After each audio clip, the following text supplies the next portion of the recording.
friends, and welcome to Stan's Cutlery Universe. Today on Frosty Fridays, or Friday, Frosty Friday, I want to show you a couple of the different Frost brand knives that I have out. I have a couple of fixed blades and then one of their brand of pocket knife. So I'll start with the fixed blade first. I showed this one this morning in a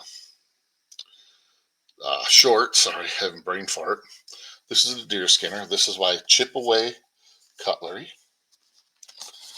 You can look here what it is. It's over 9 inches, blade size 4.5, surgical steel blade, hunting knife, aluminum bolster, colored wood handle with genuine leather sheath. Now, I just want to let you guys know this is one of theirs that is not a bad knife. You look at that, looks pretty good. I know some people, as soon as you see the frost wood, as I like to call it, you decide it sucks, but you'd be surprised. I will admit this. Not admit, it's the truth. This sheath sucks. It's like leather. It is what it is. You know, sometimes you get an inexpensive knife. A lot of times where they really sacrifice on the quality is the sheath. Chip away cutlery in general, I'm going to wipe the blade off. Makes some decent knives. My experience with the Frost brand chip away cutlery is hit or miss. I've either gotten knives that are just built beautifully, or that are just, you know, you kind of go, wow, why did I buy it? But this piece here is very nice. Show you try to get it. There we go. Of course, it's made in Pakistan. That right there might make some people run for the hills. But my experience with this knife, I sold one of these to a friend of mine. I don't know, sold it to him for what I bought it for. So I guess, I don't know if it's not a give, but you know, he uses this hunting knife. It's a great knife. This knife is actually very light. It's because of the aluminum pommel and everything back here. Would I use this heavy use, like beating the heck out of it? Probably not, just being honest. But you know, the jimping right there is very nice. A nice bird and trout sized knife right there. I personally like that piece, and I think the Knife Emperor agrees. You know, like I said again, other than the sheath, which, hey, it's serviceable, it functions, but you're not going to send love letters about it by any means. But overall, for the price, I think when I bought that years ago, I think it came in one of their make money lots, and I think I got it. Shoot, I don't know. It was less than $10, but that's neither here nor there. Another piece here is another chip away cutlery. This is a hunting knife. I shared this in a short, can't remember if it was yesterday or 2 days ago. Made in Pakistan again. This is 12-inch overall length, surgical steel blade, black color powder coated hunting knife, brass bolster, black color pack of wood handle, comes with leather sheath. Now this one here, this leather sheath is almost good. What I mean by that is now, I guess I'm becoming a little bit of a leather snob. I don't have any really nice, well, I do. I have one really nice sheath that I got with a traveling knife that J.O. made, John over there at J.O.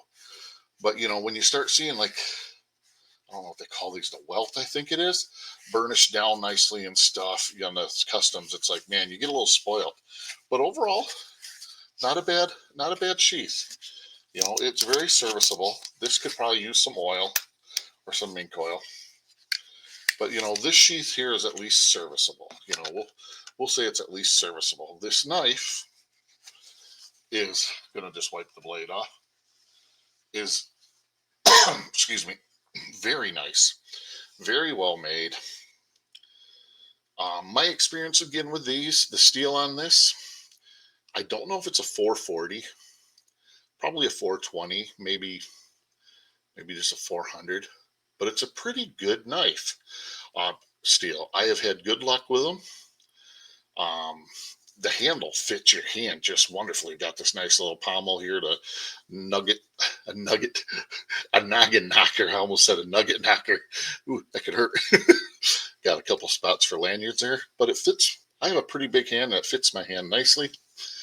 Overall, a very well made piece. The rivets are in there beautifully. Full pommel, or not full pommel, full tang. It's 5:21 a.m. Friday morning. I am tired. I've been up all night. Couldn't sleep again, but that's neither here nor there. The fit and finish is not perfect.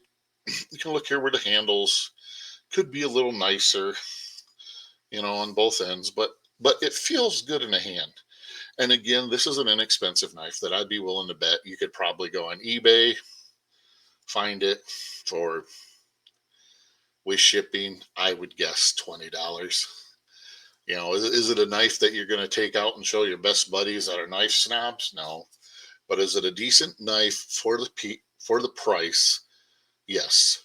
You'll get very good serviceable use out of it. Sorry. I should have something over here for me to drink, but like a big ding-a-ding, I do not. So that was smooth. The next knife up is the pocket knife I was talking about.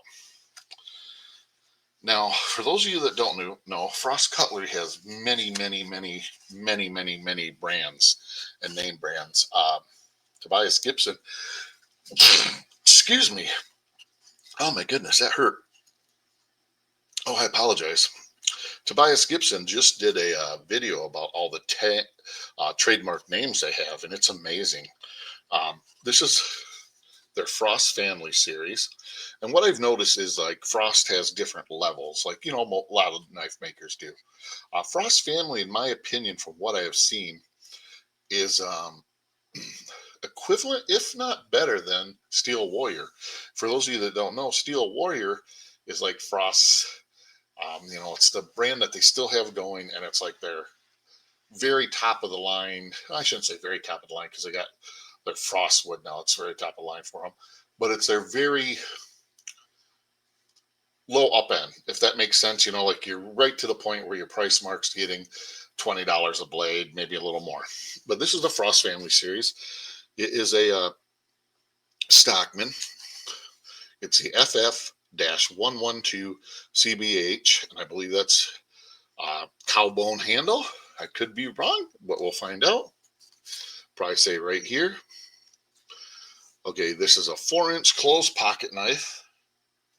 High quality polished 440 stainless steel blades, nickel silver bolsters, brass pins and liners, authentic horn handle, Rockwell hardness of 56-58.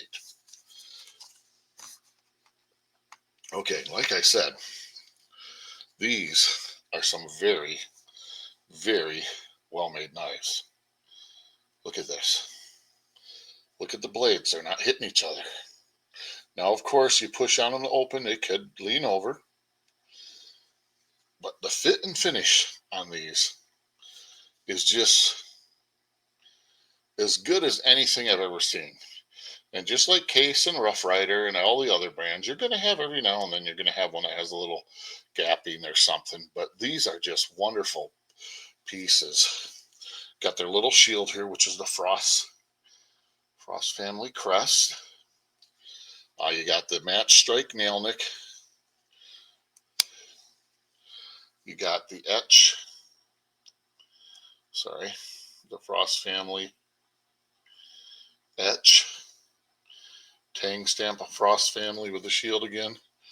And then 440 stainless. That right there is where the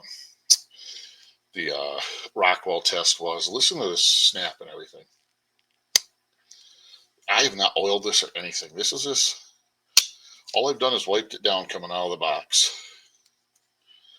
Again, 440 stainless. They're very proud of this. Frost family. I mean, just a quality knife. And again, Frost family. Guess what's on this side? If you guess 440 stainless, you're the winner. But wow. For anyone out there that says Frost doesn't make good knives, well, you're wrong. These are, where I think it's Chinese made. Yes, Chinese made. But these are just beautiful pieces. In fact, I'll be featuring this one and 3 others tomorrow for Saturday Stockman Stampede. So I'll get into them a little more deeply. But what I just wanted to show is this, I get tired sometimes of, I guess I'll call it knife snobbery, maybe.